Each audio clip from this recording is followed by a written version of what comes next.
There we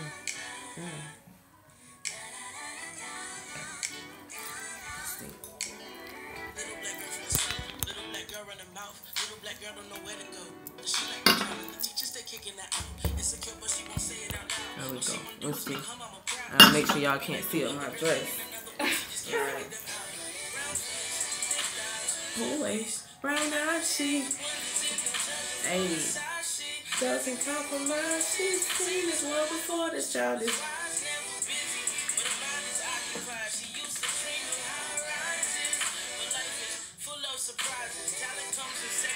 The perfect timing. Yo, yo, yo. Welcome to the motherfucking neighborhood. Hola. If it's your first time in the neighborhood, make sure you bring it back to the bottom of the map. Make sure you go all the way back to the beginning. Make sure you go to see a video called Welcome to the Neighborhood.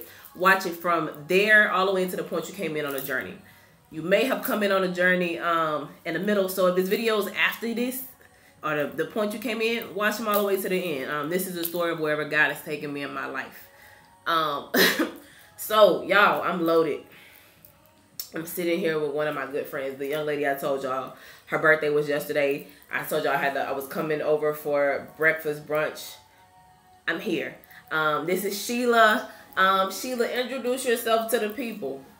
Hello, all. My name is Sheila. As Leanne said, we are friends. Leanne is wonderful.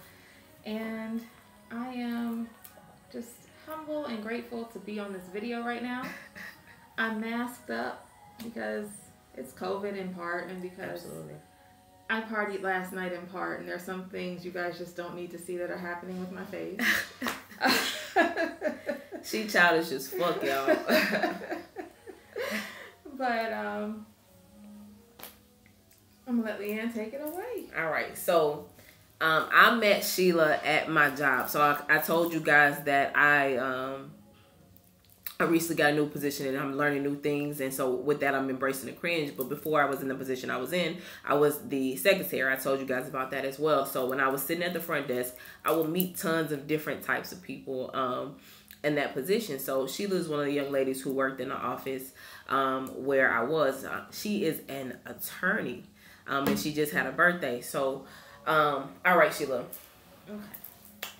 Okay.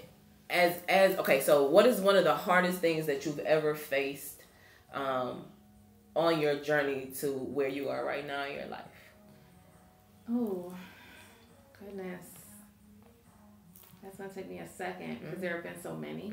I'm trying to think of which one is the hardest. I think one of the biggest difficulties I've ever faced is that I have been extremely hard on myself throughout the process. I think that's the hardest thing I faced. What do you mean you've been hard on yourself? Like, how? Like, I feel like, I never found satisfaction in what I was doing until I got to a certain point. So I would beat myself up. I was overly, zealous and just very meticulous about everything. I never took time to really just enjoy the process itself. Sometimes I look back and I think, wow, this could have been a different process if you had just taken time to enjoy the journey. Just enjoy the ride. Okay, so I hear a lot of people say that. I even say that. So when you say enjoy the journey, what do you mean? Like, so it's like being in a car, Okay. and sometimes you're so quick to want to get to your destination that you don't even see all the stuff that you're passing by. That's what I did. So I want to be this. I want to be here. I put these unrealistic time constraints on myself. I want to be here at this age. I want to be there at this time. I want to be doing this and doing that. And so in the effort to get to those places within that very rigid time frame, I failed to notice all the beautiful scenery that lied, on the journey. There were things that I should have been able to enjoy. Taking a break and just pausing. If you're in school and you're focused on finals, you don't get to enjoy the learning process. And sometimes that process is making mistakes.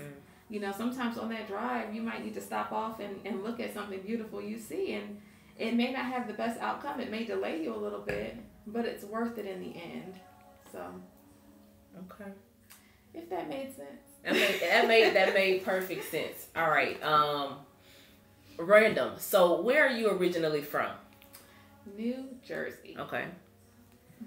What's something that you like about the New Jersey culture? It's really very, I call it country. But, you think Jersey's country? So I'm from the southern part of New Jersey. Okay. And it is just really laid back and chill. We've got some farms, some vineyards. It's just a really chill place, and everyone is down to earth and connected, and you know, it's nothing for people to just come together and just do things. So I like the closeness of it all. I could take that. Oh, I would have never thought of that. I think of New Jersey when in my head, just giving you my perception of your reality. I think of it as like New York, like a fast paced. Far north. Okay. So I feel like what I'm learning is like every state has its outskirts, has its country.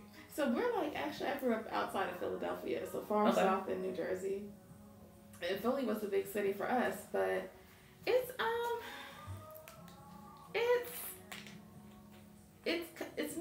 outskirts, but not really, you know what I mean? But if you just go down through South Jersey, it's the Garden State. So you'll see just rows of farms, and it's absolutely lovely. Some rivers and streams. That shit sounds like awesome. Yeah, it's just really relaxing.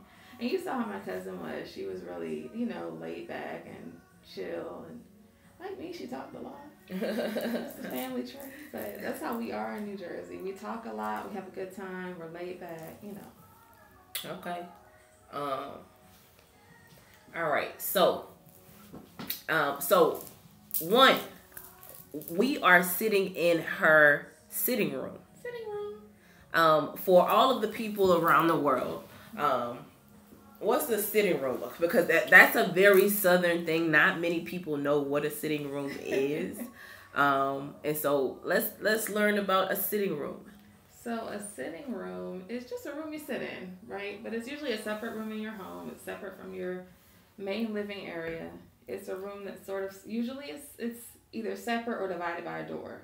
So even if it's, you know, which means it's still separate, but some people call it a parlor, some people call it a sitting room, some call it a den. But it's just that extra piece of living space that you can retreat to. And generally there's not a TV in there. It's usually, you know, some books, but it's something in there that allows you to relax, get away from the main area, and decompress a little bit. Okay, so like, I think, and this could be made up facts. Me and my sister are really good, and my friends, we're really good for making up our own facts and sticking to them. So, this could be a made up fact, or this could be a thing. I think it might really be a thing, but my understanding is like, especially coming from Baton Rouge and like the depths of, you know, Iberville Parish, sitting rooms were traditionally used in the old times for when like the richer class would go and it's where they would go and sit after they've eaten. They'd have a nice fine feast, and then they would go and sit in the sitting room, and they would drink tea, or they would have a nightcap. So that's kind of the historics of a sitting room. I believe that might be, I may have originated in a plantation. Maybe not. That might be a made up fact. But it's such and so that's why it's such a southern thing.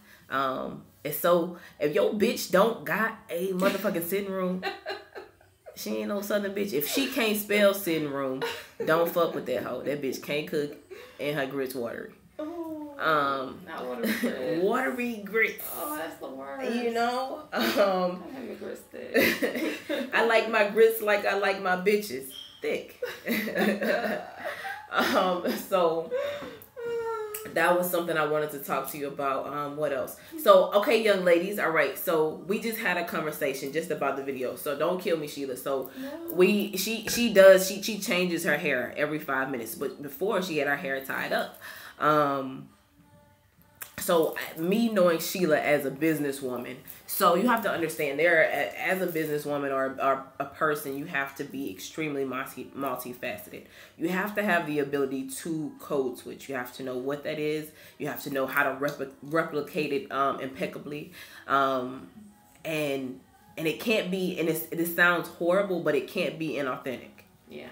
And I know just the mere sound to me of code switching is the epitome of inauthentic is not.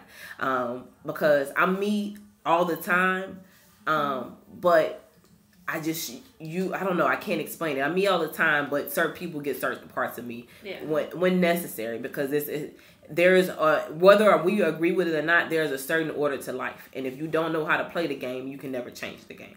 And so that's kind of how I think of it. So she is impeccable with her brand. She's impeccable with how she carries herself and presents herself to the world, because that's who Sheila is. So, when it comes to branding and marketing yourself, what's some advice you would give? Why do you brand? What made you want to brand yourself the way you do and just carry yourself? And do you think that that's important? Do you think that it's beneficial in getting you money or not? I think that it's more important that you have the knowledge, right?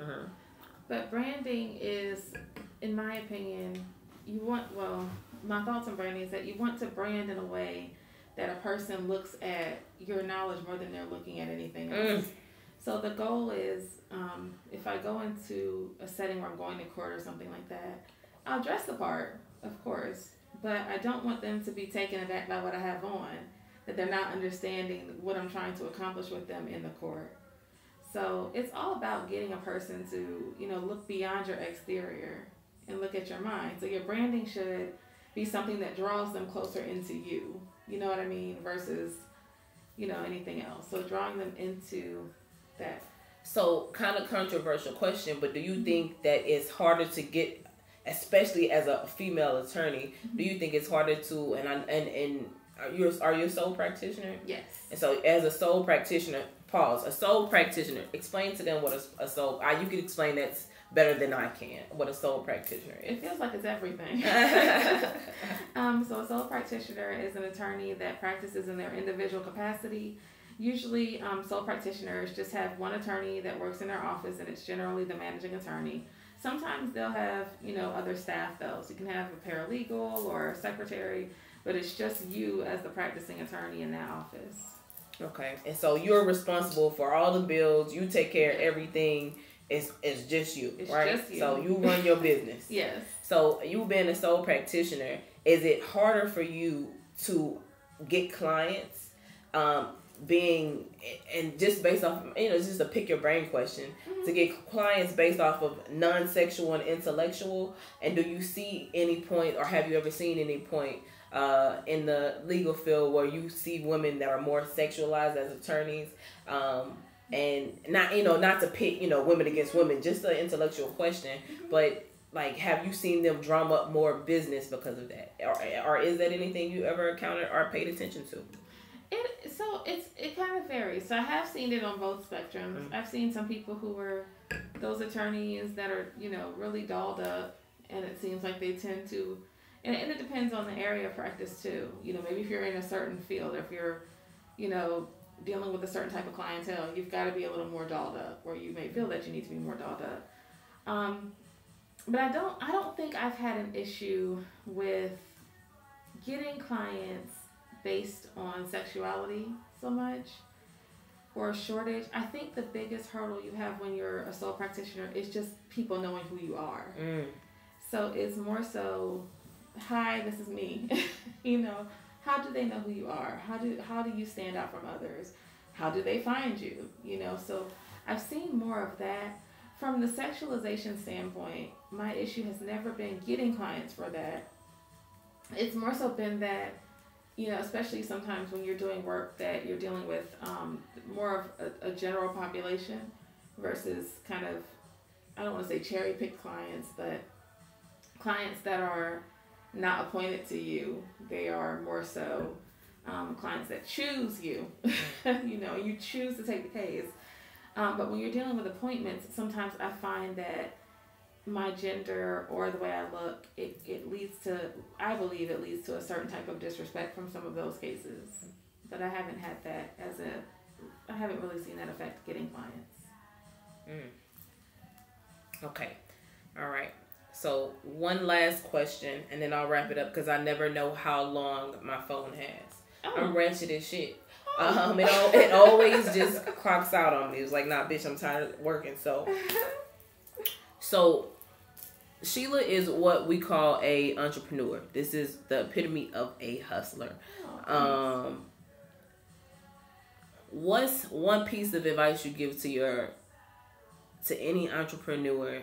What's one piece of advice you would give to your younger you, and knowing you want to be an entrepreneur? Just understand that nothing comes easy, and also understand that there will be what we call ebbs and flows. There will be moments where things are absolutely great and you're on top of the world, and there'll be moments where you just want to curl up in a ball and stay in bed for the whole rest of your life.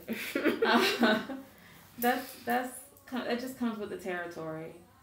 If you want to do anything, it comes with highs and lows, and not just, financial highs and lows, emotional highs and lows. So what I would tell a younger person is be prepared for the emotional highs and lows. Be prepared for, the people that will disappoint you and the people that will make you happy that come from unexpected places. Just be prepared for every high and low, and work hard to preserve your mental health. Through, if you're a spiritual person, through spirituality. If you are a person who is, very artsy, do it through arts. If you're a person who is, whatever your thing is, just preserve yourself through that. I wish I told the younger me that. So I wouldn't have, I would have avoided a little extra stress, but it worked out in the end. I can appreciate that. I can appreciate, like, a lot of people don't, people think of financial highs and lows, but they don't think about you already know mental health. Like, if you, it don't make sense. If you pretty but you dumb, it's pointless. If you handsome but you ain't mentally stable, you a waste of skin. Like, it's nothing that you can do if you don't have your mind together. And first you gotta admit that you don't have your mind together. A lot of people don't. I tell y'all all the time, I'm out my noggin. That's why I talk to people. That's why I make sure I take care of my mental health. Mental health is a thing, is the thing. And especially being an entrepreneur, because you're gonna be feeling like you losing it. You don't feel like you're losing it because you don't know if you're doing good or bad, because you don't have nobody to, to hold you accountable but you. You got to believe in yourself, and that's the real true test of believing in yourself. Do you believe in yourself enough to bet on yourself?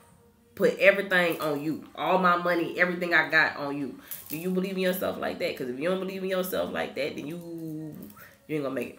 And you probably need to go see a mental health therapist. But that's neither here nor there. All right, so this has been an episode in the motherfucking neighborhood. This is your daily dose of hope. This is my sweetie pie, Sheila. She's just a classy lady, bitch. I'm sitting in her sitting room. If your bitch don't got a sitting room, don't fuck with her. Bitch, you can't fuck with me. I don't got a sitting room, no. But, like, she's just a very classy lady. I really do admire her and all that she's done and all that she's doing. I wish her many blessings. I told you she was on the 40 under 40 list, I believe. She's just always doing boss ass. She's a boss, bitch. Alright, well, we about to go. I bought my fucking card, so I'm going to read for her. I'm going to give her some growth, give her some blessings. And then we're going to go about our day. Y'all have a blessed day. Happy motherfucking Sunday. Get you some boss ass friends with motherfucking sitting room. If your best friend ain't got no motherfucking sitting room, then you need to get some new friends.